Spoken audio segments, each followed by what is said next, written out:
Today, we are continuing our series on Karl Marx and his legacy of Marxisms. Many of you may have heard the term colonization used in a derogatory fashion. However, was it a negative intent of those who lived in prior centuries to bring not only the Christian message to other countries and civilizations, but to also teach them how to effectively provide for themselves and for their families?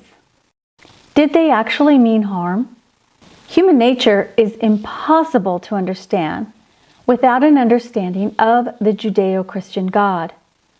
Unfortunately, due to the nature of Marx's philosophy, devoid of God, his movement has spawned numerous offshoots that require conflict. This is why you can see that everywhere that his ideologies are promoted, you will find conflict and ultimately bloodshed. This is why these Marxist movements are based around something called conflict theory. You see, Marx viewed the world as divided into two types of people, the oppressors and the oppressed. Today, we are witnessing this philosophy taken to the extreme. And I have to ask myself, where does it end? Well, today we are privileged to be able to continue this timely conversation with Dr. Corey Miller, president of Christi. I'm Catherine Camp.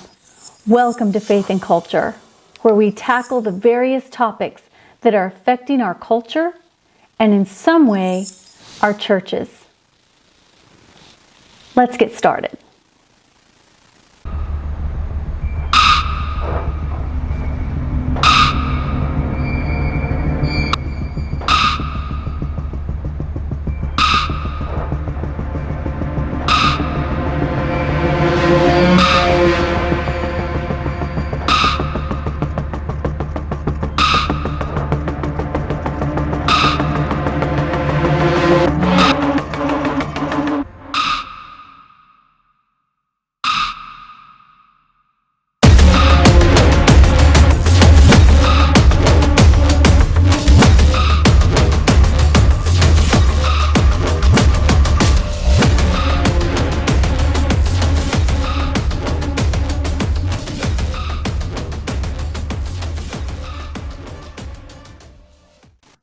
Hi, Corey. Welcome back. We're going to continue on with our Marxisms.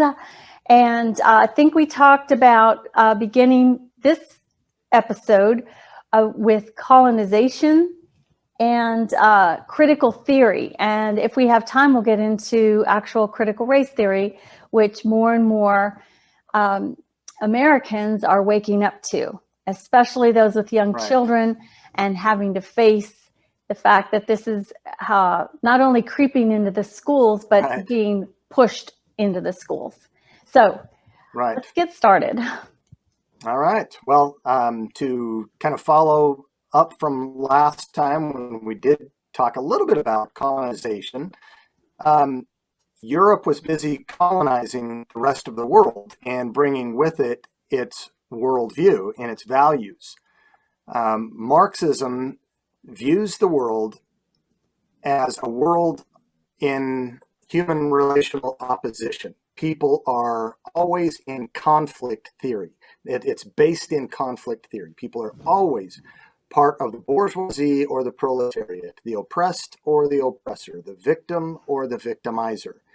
And as Europe went around and colonized the world and brought with it its capitalism, which was also, developed in Europe with Adam Smith in England and so forth, Marx and Marxist followers believe that they need to decolonize the world, not just from economic inequalities, which are fundamentally unjust, according to Marxists. All inequalities are unjust. And so Marx's famous statement in the Communist Manifesto, workers of the world, unite. And Marxism was not about reformation. It was always about revolution. Always. He saw history moving in a conflict resolution direction. History was going somewhere. He didn't have a teleology like the Greeks had, like the Christians, the Jews, the Muslims, so the classical theists had. It was groundless, but he borrowed it from some philosophical thinkers like Hegel. But if the problem for Marx in this conflict theory is oppression, then the solution is liberation. Man is alienated not only from the fruits of his labor in capitalism, because he's forced like a slave to work for the capitalist, and the rich just get richer and the poor get poorer on the zero-sum game, right?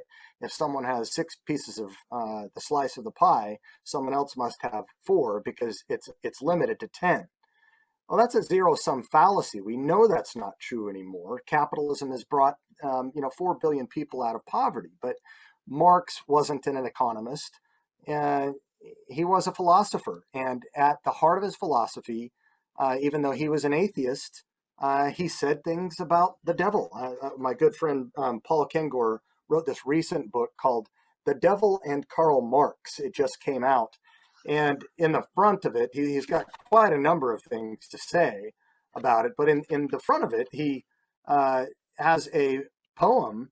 Thus, heaven I've forfeited. I know it full well. My soul, once true to God, is chosen for hell. He begins that way. Marx has a religious motivation. He has a view of the good life. And people are going to have to suffer to get there, but it's for the team. It's for the good of the team, and so the end justifies the means. And it's always about revolution, but we'll get there. We'll get to this utopia. He never tells us how. Lenin admitted that he never told us how, and Lenin didn't tell us how. After 300 years of Tsar rule in Russia, it was time for revolution. Mao never told us exactly how, and we never saw communism in this utopia. Every time revolution happened, you ended up with this dictatorship of the proletariat, and they became worse than their masters before them. Castro never told us how. Hugo Chavez in Venezuela never told us how. And now Venezuela is the poorest country in South America. Communism always ends in destruction. It's because it misunderstands human nature. Marx's beginning, the workers of the world unite. That presupposes that people have free will. Well, on Marx's atheism, it's really hard to justify a non-determinist view of the human person.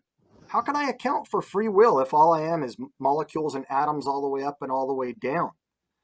So it's a social activist religion. He's famous for saying in his final thesis of Feuerbach, philosophers have often interpreted the world, but the goal is, after all, to change it.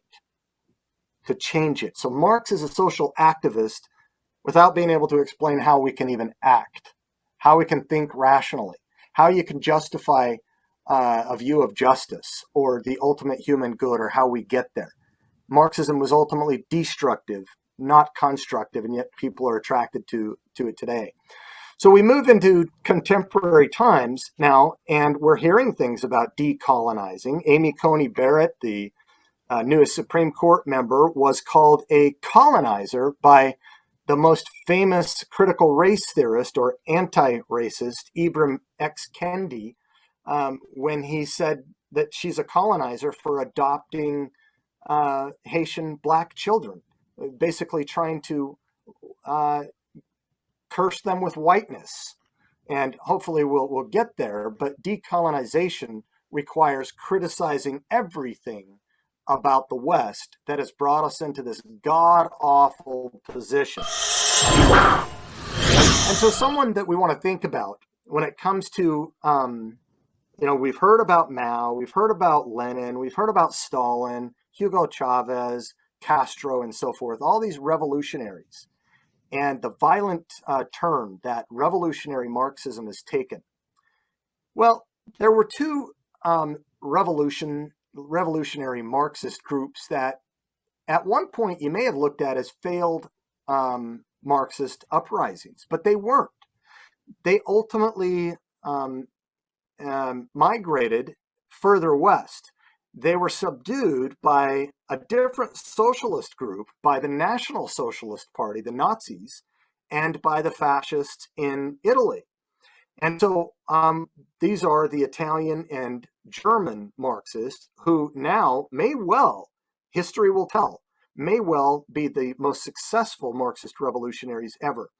So to begin with, what are called Neo-Marxists or cultural Marxists, we want to think about the father, Antonio Gramsci. Antonio Gramsci is perhaps the most famous Marxist thinker of the West since Marx himself. He went to prison for most of his life under Mussolini because he was a globalist socialist and not a nationalist socialist. He wrote his prison notebooks there, and very interestingly, those prison notebooks have been translated by the most reliable translation in our time by Joseph Buttigieg, Mayor Pete Buttigieg's father, who was the president of the International Gramsci Society, 3,000 or 2,000 pages. But Gramsci's view of the problem was different than Marx. He realized that Marx didn't consider the broader culture. Everything was about economics. Not everything, but that was the focus at the time. And he misunderstood some things. And so the Italian Marxists and the German Marxists, two different schools of thought, actually had some interaction, but Gramsci is known for being the father of the cultural Marxism. And Gramsci coined this expression, the cultural hegemony, hegemonic power, the hegemonic narrative, where hegemony comes from the Greek terms of hegemony, to lead out. This is the domination by the ruling class via establishing and maintaining a cultural worldview as normative. So a culture's beliefs, its values, etc.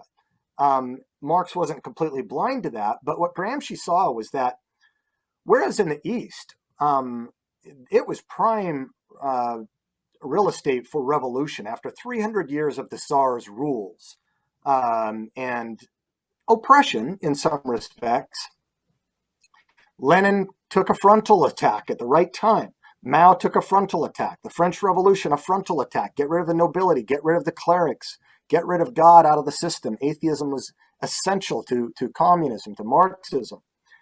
They saw religion as not only oppressive, but it was the people who believed it were self-oppressed. But here now you have this idea that you can never do in the West what you could do in the East. And it's because, as Gramsci illustrated, the West was built up like this fortress by a moat. And this moat was filled with this hegemonic narrative of worldview, of cultural beliefs and cultural values, whether that's Christianity, the patriarchy, heteronormative sexuality, capitalism, a world with a design plan, a purpose in life, all of this stuff. It all had to go because it kept propping up this castle every time you would take shots at it. There was never a chance for a frontal assault, for a war of movement, as Gramsci would call it. Instead, you had to go after a war of position. You had to go into trench warfare, and you had to do this gradual infiltration into the institutions of Western society. So Gramsci saw the civilization as divided, or society divided into two. You had the political society, the coercive elements like government, like military, like police officers, law enforcement. And then you had the civil society made up of religion and education and philanthropy and things like that. You have to go after the non-coercive society first. And once you've sufficiently embedded and ensconced yourself in that way, then the frontal assault, the war of movement, is decisive. It's a done deal. It's going to take a long time to do it, but you've got to do it. You've got to decolonize. You've got to de-Westernize. And that includes every cultural category, from sex, race, class, gender, nationality, ethnicity, ability, religion, all of it.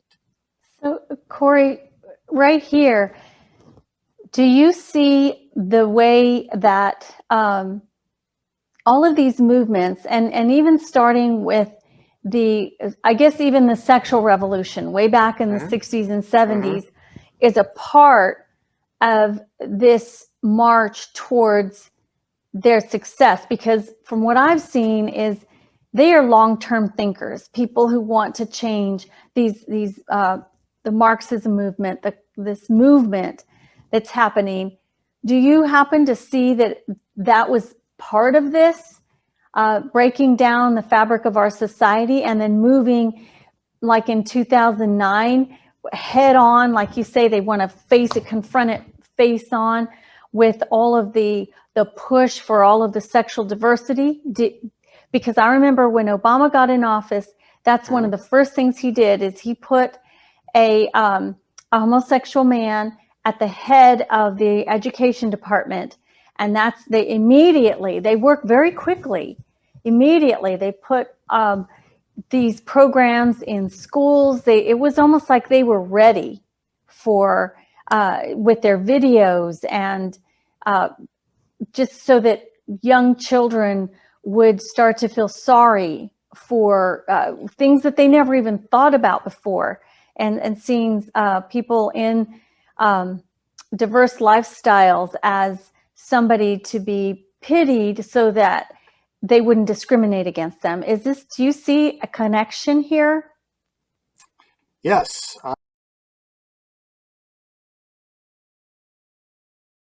Absolutely. And we'll see that come up a little bit more in just a minute. But even the notion of cultural Marxism, all of this stuff might sound conspiratorial.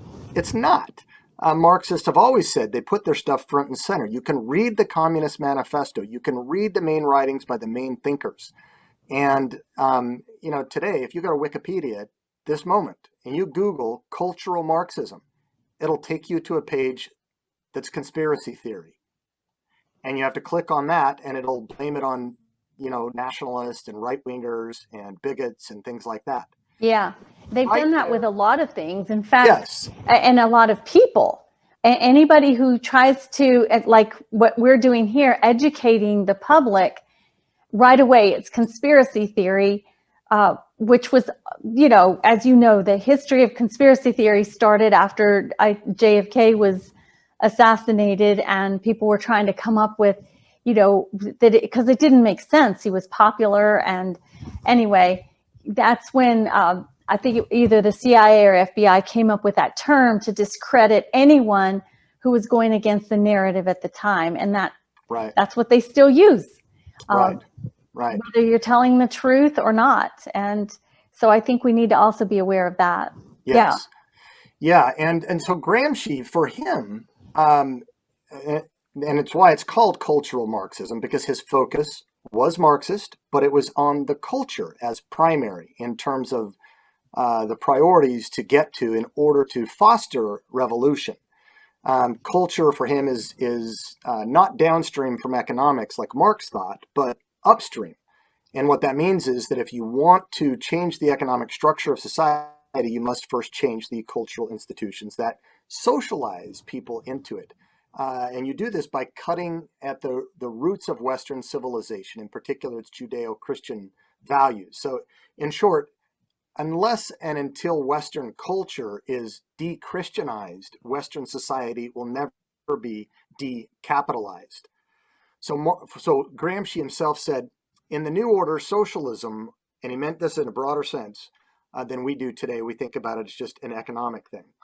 Socialism will triumph first by capturing the culture via infiltration of schools, universities, churches, and the media, by transforming the consciousness of society. So academia, media, and ecclesia, church. And so by changing its culture, you change its culture by infiltrating its institutions. That's how you get the place set for a war of movement, a war of revolution. In 1916, Gramsci wrote, "Socialism is precisely the religion that must kill Christianity. Christian strengths are its spirituality," and goes back to the Jewish problem that Marx talked about. That's their primary allegiance, their seriousness about religion. Serious religion cannot be allowed. For Marx, you could allow nominal religion for a time. It'll eventually shed itself as a snakeskin would be shed. But if it doesn't, and even if it takes too long, then you're going to have to advance revolution to get it to happen. Either you foster a revolution to get people to wake up, or you create, or you just move straight into it and do a frontal assault. So his influence, though, I mean, it can't be underestimated. Probably more than any single Western Marxist. It's immense. From cultural studies, he's the father of that, social sciences and so forth. He's all over that in the Western mind. But people would have to go read his 2,000 pages to see the depth in which he goes. But this moves us to the Frankfurt School, to the German Marxists. And what happened again in Germany in 1933, the initial Marxists there that met in Frankfurt decided, okay, we need to figure this out. And again, this is not, I have to get over here to get this book.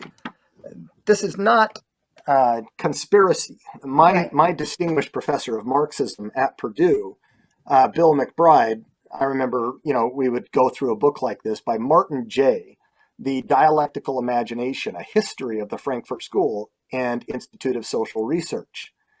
Well, this gives the history of how that played out. And the original Neo-Marxists there in Germany were Jewish, number one, and number two, they weren't nationalists. Nationalism, bad. Globalism, good.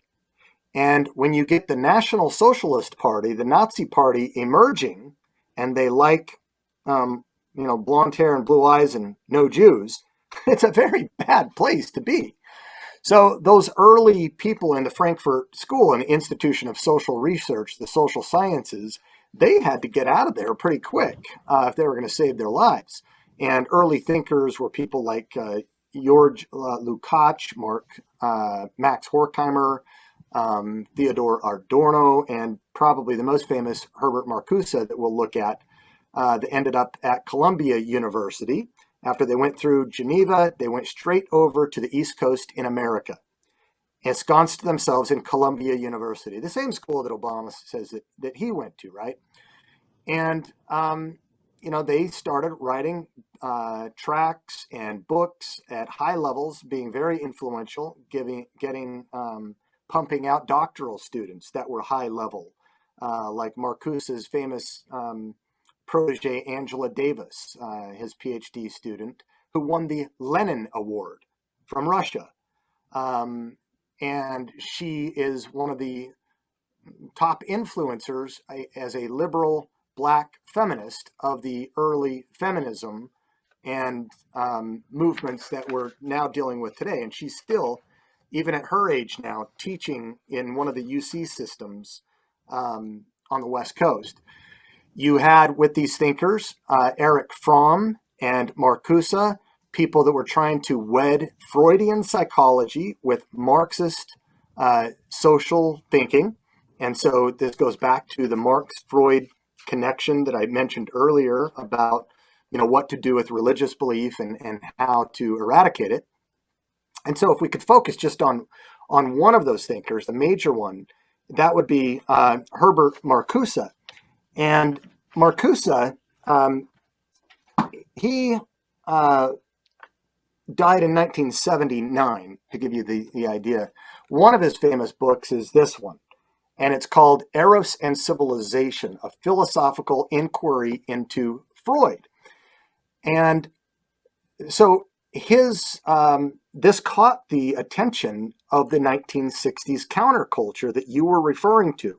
not just the anti-war, but also the student protests and the sexual revolutions, such that in 1968, when the major student protests happened, and when all the universities in Paris and Rome and from Berkeley to Chicago shut down, in Europe they would hold signs up that said Marx, Mao, and Marcusa.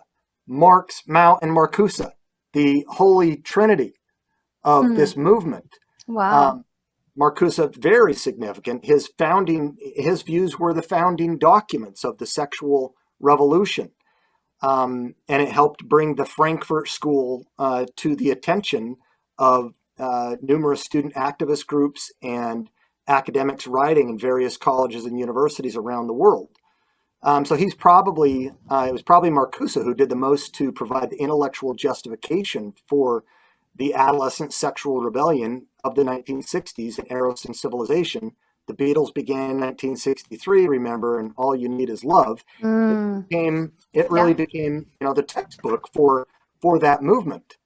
Now, interestingly, you may be interested, or listeners or viewers, that when Marcusa talks about in Eros casting off sexual restraint in favor of what he called polymorphous perversity, polyamory, many loves. He got this from Freud.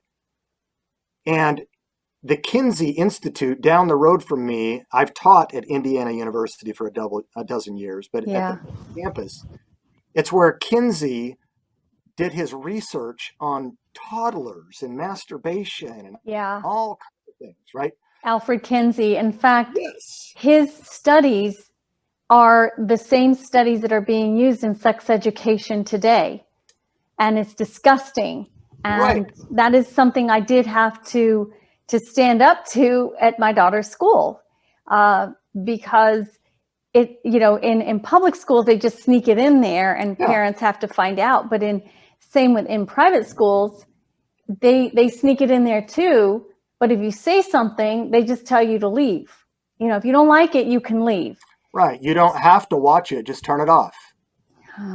Right. No. If the parents don't like it, they can have you can just take your kids and go somewhere else. Oh, yeah. Because, when I hear people talk about public education and bash it constantly and say, yes, but you have more of a voice.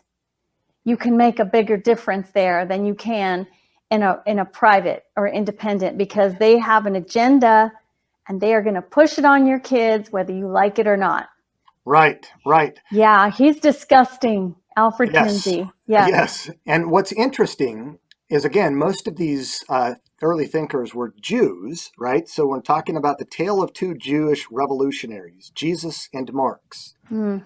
These early Neo-Marxists were Jews, but they blended,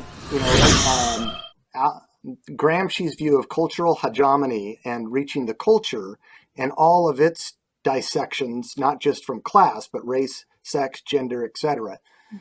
But the most famous moral philosopher of our day, Peter Singer at Princeton, also a Jewish atheist, the polymorphous sex philosopher. The San Francisco Chronicle summarized his views about animals, because his books are the Bible for animal rights liberation. And he believes that humans are on par with animals in an evolutionary scheme as a matter of ethics. But they said, in summary, the San Francisco Chronicle, Peter Singer's view about animals is you can have sex with them, you just can't eat them, right? He did his BA in 1967. He went to grad school in 1968, to give you the time frame here. Okay. His Oxford thesis in 1901 was on civil disobedience. That was the year of John Lennon's Imagine. And that was right in the middle of the Vietnam War, the student protests, the sexual revolution. So really, Catherine, in my field, I'm the president of a campus ministry on 140 campuses, and we do apologetics evangelism. Right. You cannot do cultural apologetics today without thinking about cultural Marxism today. Yeah. I mean, it's all over the map. The Marxist sentiments of the time are there. Mao backed the North Vietnamese, and Marcusa met with the North Vietnamese leadership in Germany during that time. Marx, Mao, and Marcusa. So Freud explains this notion, though, this polymorphous perversity. He says, what makes an infant characteristically different from every other stage of human life is that the child is polymorphously perverse. It is ready to demonstrate any kind of sexual behavior with any kind of pleasure without any kind of restraint. That was Freud's view, talking about, civilization. For it to happen, however, and maturation, you sometimes have to contain yourself and engage in heterosexual relations of post-pubescent people. But for Marcusa, the true sexual liberation involves not disciplining our polymorphous desires, but their indulgence. He said that the goal is to make the human body an instrument of pleasure rather than labor. Now remember, Marx's favorite Greek philosopher, Epicurus, eat, drink, and be merry, for tomorrow you die. Right. Hedonism. Right. Hedonism, right? And so for contemporary or for human emancipation, it's tied to the primacy of pleasure and liberation, also in ethics. Peter Singer, in a 2014 book, recently came out and he declared his position to be hedonistic utilitarianism. Utilitarianism is the end justifies the means. There are no moral absolutes. You can have sex with animals. You can have sex with kids. You can have rape. Yeah. So long as it maximizes pleasure, minimizes pain. And to you or to the victim? Well, again, the end justifies the means, and sometimes you're going to have to take one for the team. Utilitarianism happens to be the major normative ethical system adopted by secular moral philosophers in universities. You know what I find interesting? I'm sorry to interrupt you again, but go ahead. What I find interesting is even back in the 60s with the sexual revolution, and then more revolution uprising in the early 70s, is that it was coordinated then. And that would have been harder to coordinate. You would have had to have phone calls of professors or somebody orchestrating all of this all at the same time. Now, the same thing is happening with our color revolutions. It's all orchestrated all over the globe. And of course, we can see how that happens now with the tools that we have. It's easy to put something together all over the world. But back then, so this has been, they are very organized. This is what this tells me, is this group of people pushing this agenda are incredibly organized and incredibly patient. Yes, it's a very patient, methodical approach to what one German follower of Gramsci called the long march through the institutions. Hitler said, give me the textbooks and I will control Germany. And he did. Abraham Lincoln recognized it. The philosophy of the classroom in one generation will be the philosophy of government in the next. This is why I think the ministry that I am privileged to work with, Ration Christi, is one of the most strategic ministries in the country. Yeah. Because it's all about location, location, location. Yeah. The university. So, so he's, Marcusa's concerned behaviors about traditional sexuality, he regarded, these perversions as something that we could normalize and make normative, even ones that he would call coprophilia. And he writes about that in this book where, it's I don't know if you know what that is, but it's about the... No, I don't. It's about enjoying the smell, taste, or feel of feces. Oh my gosh. No. Homosexuality, particularly when employed in a free libidinal relation. So you let the libido that Freud discussed go free. It can be expressed in ways, quote, that are compatible with normality in high civilization. So eros and civilization. And Freud wrote Civilization and Its Discontents, right? And so he even speaks affirmatively of the classical Greek notion that the road to higher culture leads through the true love of boys. Yeah. North American man-boy love association, Yeah. where the idea is so long as there is no harm inflicted and it's mutually consensual, it should be justified.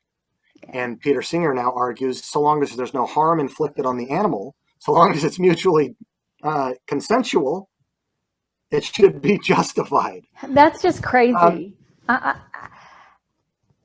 How do you even get consensual with an animal? I mean, I don't want to be too detailed, but when I would speak to my ethics students in class, I would say, look, I live now in the Midwest, and agricultural economics is huge at Purdue University. Have you ever seen a horse? I'll let Peter Singer figure out the epistemology on how to get consent, but we can all observe when a horse might be ready or not ready. And I'll tell you, Catherine, a couple decades ago, the Washington State legislature had to create a law to ban human-animal sex because there was an entire commune practicing it, and one man was on the receiving end with a horse and died. So this is not just theory. This stuff is real. It's real. So, and that's what's disgusting. Yeah. And, you know, the basis, before I forget, I want to bring this up for people watching. People can pretend like there's no God. And you've mentioned the Beatles a few times and how they were all for all of this. But what people may not know. Love is love. Yeah. And we could go there too, but the thing is what not many people know is they went down to, they are searching too, because they were really not satisfied. They are human beings, you know, as disgusting as their thoughts were and their actions and whatever else they did. They actually went down to India and to a specific area seeking spirituality, seeking fullness for the things that were missed, that spiritual component that was missing in their lives. And there's an area, my daughter and I listened to a bunch of podcasts, and this one was interesting because it talked about how people go to India in search for that missing piece that they don't know how to get. So they figure it's spirituality, and they do a lot of drugs down there. And of course they get a lot of spiritual thoughts. Right. And some other things they have to go to the doctor to eradicate. That's right. But they went there, and I don't know how long they were there, but it was a good amount of time seeking. And of course, so they can pretend like imagine no religion or anything like that, but they're not living it. You know, that you can't live that way. So, right. You know, and that's the bottom line for everyone. Because like you say, this whole thing is a religion because they are believing in no God, and what they're looking for is a very humanist type of religion. And pushing that agenda. Yeah, right. Yeah. That's right. And so Marcusa was, he was kind of the father, not just of the sex revolution in the 60s, but specifically the gay revolution. And I think, his other lasting contribution, other than just sex, we're seeing this in today's political culture as well, is his radical redefinition of tolerance. Where he argued most forcefully in his 1965 essay. You can download it. It's not very long on the web. It's called Repressive Tolerance. And it was his way of referring to the kind of indiscriminate, pure tolerance championed in classical liberal societies. I mean, the classical liberalism of John Locke and the founders, that were typified in the writings of John Stuart Mill and, expressed in the famous saying by Voltaire's biographer, I may disagree with what you say, but I would defend to the death your right to say it. So this is what atheist philosopher Peter Boghossian and I, a liberal atheist philosopher and a conservative Christian philosopher, we toured 4 universities in Utah a year and a half ago, and we're getting ready to tour 4 universities in Texas in the fall on viewpoint diversity, the death of intellectual diversity in the universities, how critical theory and social justice are destroying the fabric of our culture. This idea that I disagree with what you say, but I defend to the death your right to say it, is something that Marxists cannot accept. Right. They will not accept. Stalin is alleged to have said, ideas are more powerful than guns. We don't allow our enemies to have guns, so why should we let them have ideas? And so this whole Wow. cancel culture today is rooted in this cultural Marxist ethos and repressive tolerance. Wow. My gay student at Indiana University, my ethics class that I taught for a dozen years, using an atheist ethics textbook even. When I got to the part on homosexuality and the author butchered the biblical text on it and natural law, I decided that was my coming out time during the semester to educate rather than simply to indoctrinate and give both sides of the argument, give fair hearing to natural law and a proper understanding of the biblical perspective. A student in my class, a former pastor who turned gay, yelled at me, called me a homophobe, charged me with creating a suicidal environment in the classroom. And I had to get legal representation, and a couple of my atheist students defended me and forced the university, who was not going to listen to my lectures that they had recorded, that the students had recorded on their flash drives. They said, if you do not listen to Dr. Miller's lectures, then even though we don't believe his belief in God or his view on sexuality, he did nothing wrong. This is unjust, and we will transfer it to a different university because this is not free thinking. And so I was eventually exonerated, but this gay student looked me in the eye when I talked to him about tolerance, and he's trying to get me fired. And I said, I thought we worked through this. And he said, I don't believe in being tolerant to the intolerant. In retrospect, I look back at where Marcusa was coming from, again, wedding Freudian psychology into Marxist thought, and the student was going on for a PhD in psychology as well. Oh. This is where it was coming from.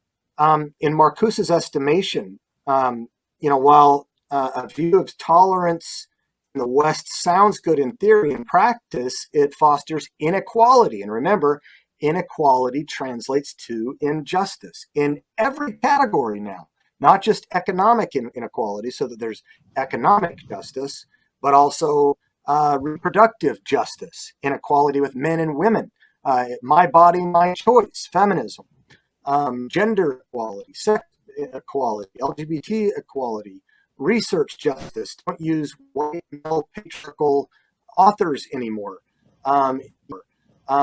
You name it, a Trojan horse called social justice. Yeah. But this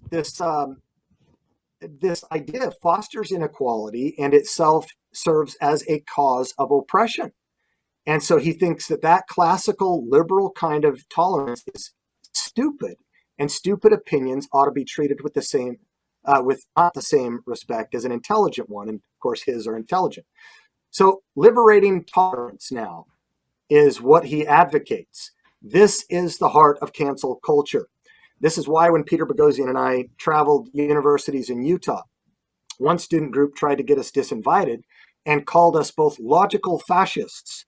We were advancing Western imperial rational discourse as a way to continue to dominate those subdued by Western thinking and values, part of our hegemonic narrative. Rather than lived experience, it was rational objectivity.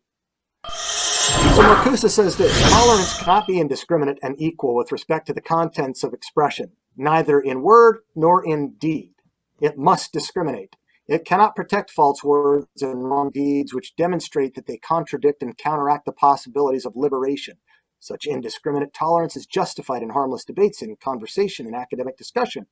But it is indispensable, and it's indispensable in the scientific enterprise and in private religion. But society cannot be indiscriminate where the pacification of existence, where freedom and happiness themselves are at stake. Here, certain things cannot be said, certain ideas cannot be expressed, certain policies cannot be proposed, certain behavior cannot be permitted without making tolerance an instrument for the continuation of servitude. Isn't that repressive?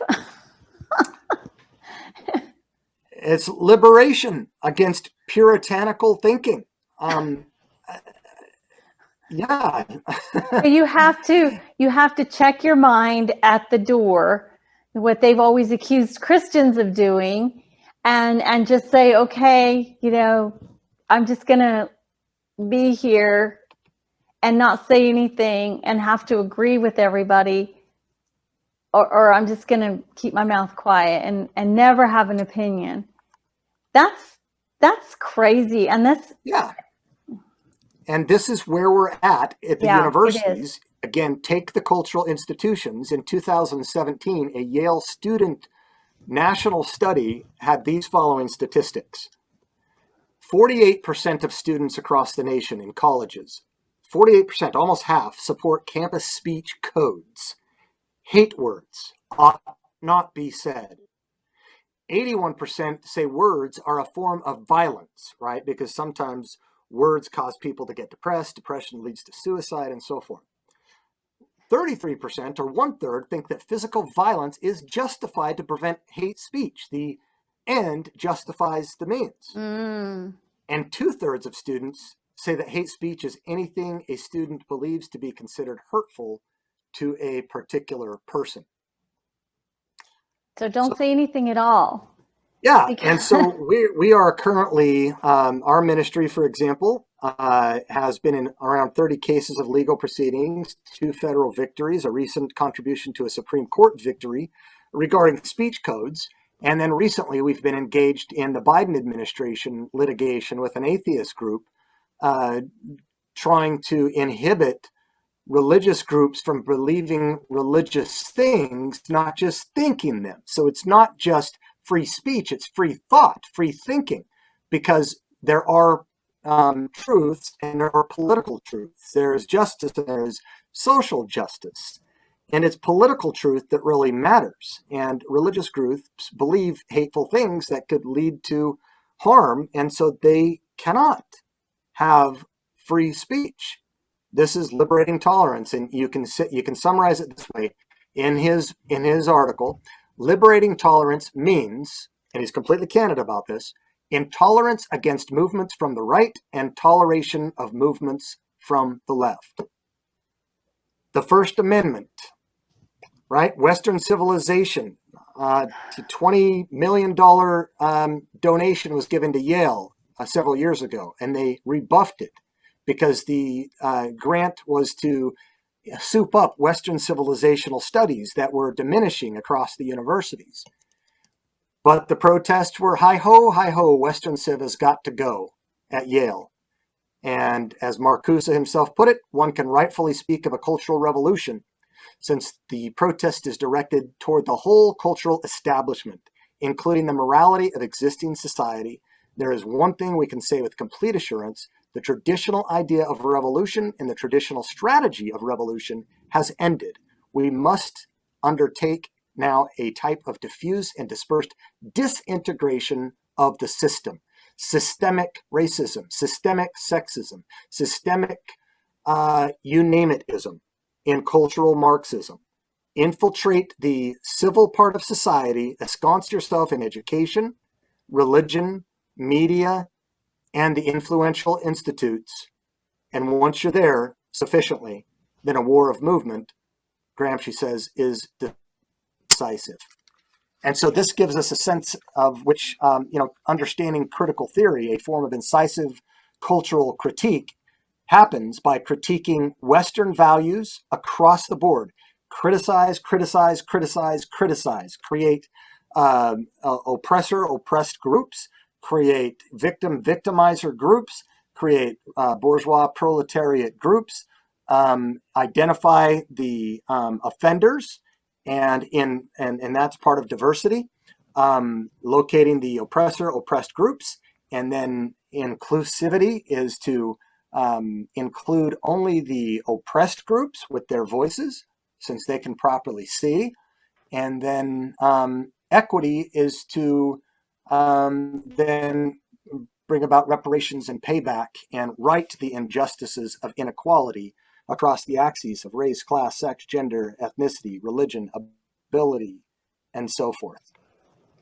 It's insanity, really, because you can't live that way without it boomeranging back in your face in reality, because the oppressed become the oppressors, and so then it's a vicious cycle. And for the reparations, how far back do you go? And in what sense? I just, to me, it's like, what you're saying. I get it. I see it happening, but it's like the people involved in it don't see it. It's a very closed-minded, militant way of just getting your way. It's like very bratty. Yeah, you don't because have... nobody wants to live that way. Yeah, I mean, it feeds on the envy of certain classes or races or whatever. If you can convince someone that they have been unjustly treated, if inequality just means injustice or injustice, and utopia kind of equality across the board is the goal, to rectify the inequality, liberate the oppressed, that's where we're going. That's where you get Robin DiAngelo's book, White Fragility, right? Why it's so hard for white people to talk about racism. Even atheists are recognizing this, though, in cynical theories, crosses out critical theories, because it says these people are cynical. It's worse than critical. How activist scholarship made everything about race, gender, and identity and why this harms everybody, by atheists Helen Pluckrose and James Lindsay, New York Times bestseller, as well as this one is a New York Times bestseller. So we are, I guess to culminate this episode, we are living in a revolution. Yeah. Mao said revolution is not a dinner party, but as Marcusa told us, the strategy of revolution in the West, with the brilliance of Gramsci and the Frankfurt School of Critical Theory, has changed. You've got to first ensconce yourself in academia, media, and ecclesia. And once you've done that, violent revolution is nearby in the future. Yes. Because the end justifies the means. Right. And I think where we are today in the United States of America, if we can educate people to wake up and see what's going on, which the books you just showed, and I'm going to include all of those books in the link, so that people can check them out and read them. But what's happening today, if we can just acknowledge it, we can each do our part and stand up against it and push back. Right. Because they have all of those sections that you said, get into the institutions of education, grab the media, and all of that, because frankly, anyone who listens to mainstream media anymore or socialist, social media, I don't get it. Why? What a waste of time. It's all propaganda. And when you look at, okay, who's running this show? Who's pushing this agenda that has been going on for so long? And do you have any? I have my ideas because I've looked up some stuff, but do you see what the purpose of all of this is? Well, again, someone doesn't have to know who Marx was. They don't have to know what Marxism means. They don't need to know Neo-Marxism or critical theory or social justice. They bite off portions of it. They buy in sentimentally to portions of it. It's all about the appeal to pity and, convincing people of certain suffering, which has some truth to it. So there is truth embedded in much of this, but it's enough truth simply to deceive, and the cure becomes worse than the disease itself. Right. And so it would be conspiratorial if you say that everyone in every quadrant of ecclesia, media, and academia are fully aware and involved in this. No, I don't believe that. Some are, but the movement picks up steam of its own. It begins to snowball, and it collects and adds components as well, which I think we'll get into in the next episode. Yeah. I just see an awful lot of parallels with the United Nations and their manifesto and their information under the Lucius Trust discussion board that they have. It's not a discussion board. It's their goals. The two most sold books in history are the Bible and the Communist Manifesto. And it doesn't have some influence. Yeah. So it's very interesting, all of this, and I'll be excited to get into the critical race theory stemming off of this critical theory. And I appreciate you explaining it to us, because it's not something people hear all the time. Right. Well, it's been great to be with you again. Thank you. Thanks so much, Corey. Take care.